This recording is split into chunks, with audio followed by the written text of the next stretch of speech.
All right, guys, welcome to my very first Scott Stock Sunday watch list. I'm going to start this new segment, this new channel where I'm going to be posting every stock that I'm watching. Not every stock, but I'll probably post about 3 to 5 that I think are going to be great setups for the week to come.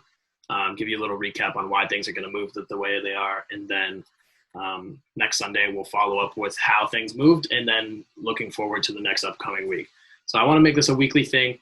But without further ado, I want to dive right into it just so I don't take too much time and bore the hell out of you guys. So basically, the first stock I'm going to be watching this week, something to keep an eye on, in my opinion, I think Disney is going to be a big mover this week, especially if it hits some of these key levels.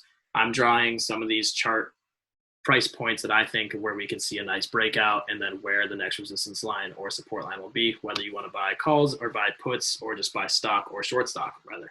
I'm a big options trader, so I'll be looking at entry points for different types of calls, whether it be a day trade or a position play for a longer term horizon.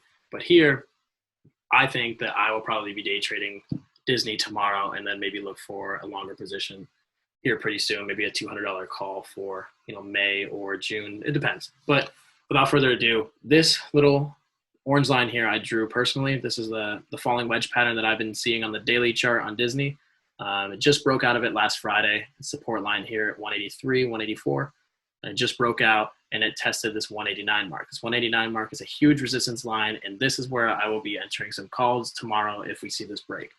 This 21-day exponential moving average is crossing the support line or this resistance line that I drew in. So that's also kind of confirming to me that that is a big support, or that's a big key level for a nice breakout. So above 189, I'm probably going to take some 190 calls in Disney, maybe even a 189 call expiring this Friday coming up, or next Friday if you don't want theta to eat you away, if you're not going to be actively trading this as closely as possible.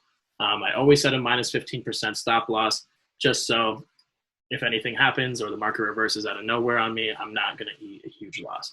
So I'll always have a stop loss of minus 15%. But I'll be looking at 189 calls at this huge level because this 189 could send us right to 190 as the next resistance line. And with confirmation, that's 190.84 or 190.63 actually. So that could be a great move in a call option if you're day trading. And then if it breaks through that with volume and confirmation, if the market stays bullish the way it's looking right now, we could see a 190, 170 mark. So there's a lot of movement here, especially off this falling wedge pattern. So above this 189 mark, I'm going to definitely hop in some calls in Disney. But anything below that, I'll probably stay away. We definitely need some volume, and the market sentiment needs to be green for this to happen. Another one that I want to look at is Goldman Sachs. Goldman Sachs is a bank, obviously, so the whole banking sector, I'm expecting to make a good move this week because they have been consolidating just like Disney has in the last one. But one key factor for this is Janet Yellen is speaking tomorrow. I think it's either 10 a.m. or 11 a.m. Eastern time, but she usually will talk badly about cryptocurrencies and talk about inflation, which could cause a 10-year yield to rise. And if 10-year yields are rising, tech sector will take a hit, as it has been for some reason, obviously because of the rising inflation. But it shouldn't be as heavily correlated as it's been recently. And it's things are coming down to more fair value. But anyways,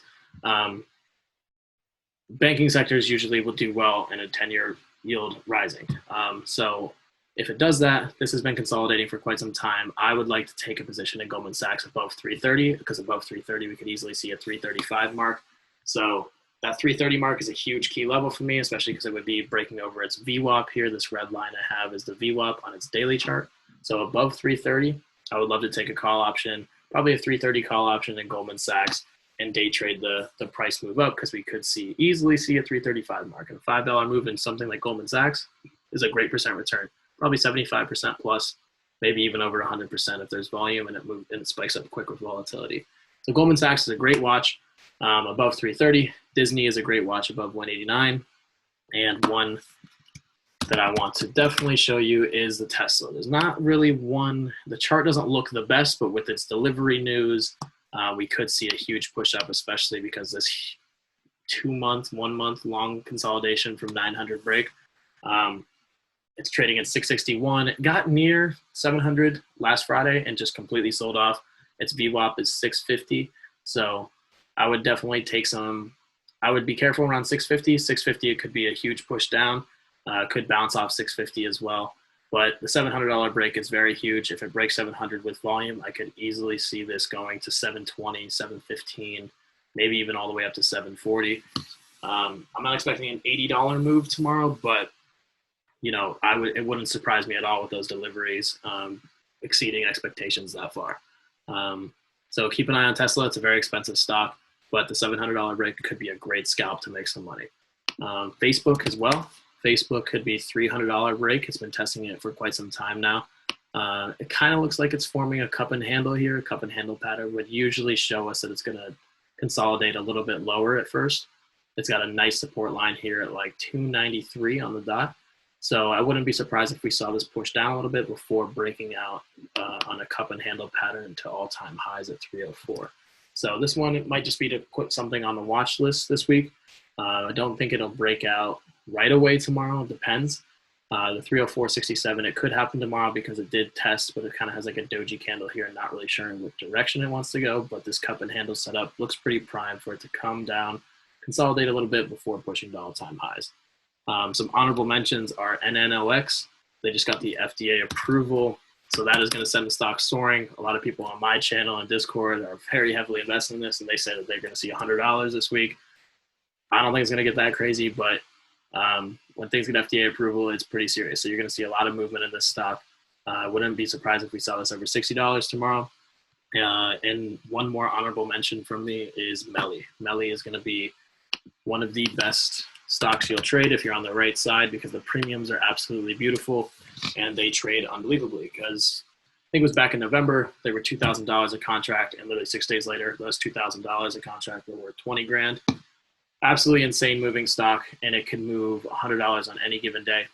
$1,510 right now, 1,510, coming all the way from 1575. This could be a huge mover on the call side if everything is going up. It kind of tracks what Amazon and the QQQ do. So definitely keep in mind that the QQQ tracks the NASDAQ, all the tech stocks. So if that's going up and Melly is lagging behind, I would definitely take a position in Melly for maybe a weekly contract. Next week, it's super expensive, but it does pay off. So buy the bid and sell the ask because the spread is unbelievable. But there's always some executions in there that almost seem like arbitrage. So in recap, I got Disney, we got Facebook, $300 break, we got Tesla, we got Goldman Sachs for the banks if Janet Yellen kind of makes the 10-year yield soaring. We got Melly as an honorable mention and NNOX as an honorable mention. That's my first weekly stock watch list. Hopefully that you guys pick up on some of these and they work out in our favor. One thing I want to add is that Penn and DraftKings look weak with March Madness also coming to an end, so the catalyst is coming to an end. So the put side could pay very well. It looks like there's a lot of bear flags on the daily charts as well, and along with the dead cat bounce. So those ones could be iffy, but the ones that I posted right before this, they look pretty great for some good movements this week. So Disney is one of my favorites. Tesla $700 break, and what else was there? Goldman Sachs. Goldman Sachs looks great as well. So that's it for my stock watch list. Hopefully you guys can catch some of these, and let's make some money this week because March was a little bit rough. So it looks like April historically is one of the best stock market months of the year. So let's capitalize on that, and hopefully you guys can get some of this money. So good luck to you guys, and we'll revisit this next week.